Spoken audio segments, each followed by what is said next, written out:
நீங்க பேசும்போதே வார்த்தைகளை உங்க பிரெயின் சூஸ் பண்ணிக்கிட்டே இருக்கு. அதுல ஒரு ப்ராசஸ் நடக்குதுன்னு எனக்கு தோணும். அது உண்மைதானா? அதாவது அர்த்தம் செறிந்த அடர்த்தியான ஒரு வார்த்தையை மிக சரியான இடத்துல சொல்றதுல ஒரு மகிழ்ச்சியா இருக்கும். பர்சனலான்னு சொல்லுவாங்க சில பேர். இல்ல அதை சொல்றவங்களை பார்த்து எனக்கு பொறாமையா இருக்கான். எங்க அப்பா இல்ல, நானே இந்த பொறாமையில தான் கேட்க படுங்க. நானே இந்த பொறாமையில தான் என்ன இப்ப கண்டிப்பா படணும். ஆரோக்கியமா இருக்கணும். என்னை விஞ்சுவதில் தான் இருக்கணும் தவிர என்னை வீழ்த்துவதில் இருக்கக்கூடாது.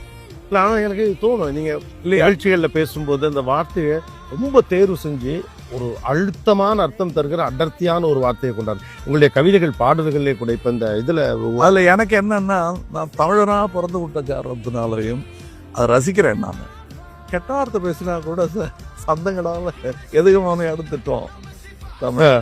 இப்ப பாருங்களேன், நான் என்னை விஞ்சுவதில் இருக்க வேண்டும் ஆர்வம், என்னை வீழ்த்துவதில் இல்லைங்க. அப்பயுமே ரைமா அழகா அது தன்னால கெட்ட வார்த்தையில இருந்து நான் அப்படித்தான் எனக்கு கற்றுக் கொடுத்துட்டேன்.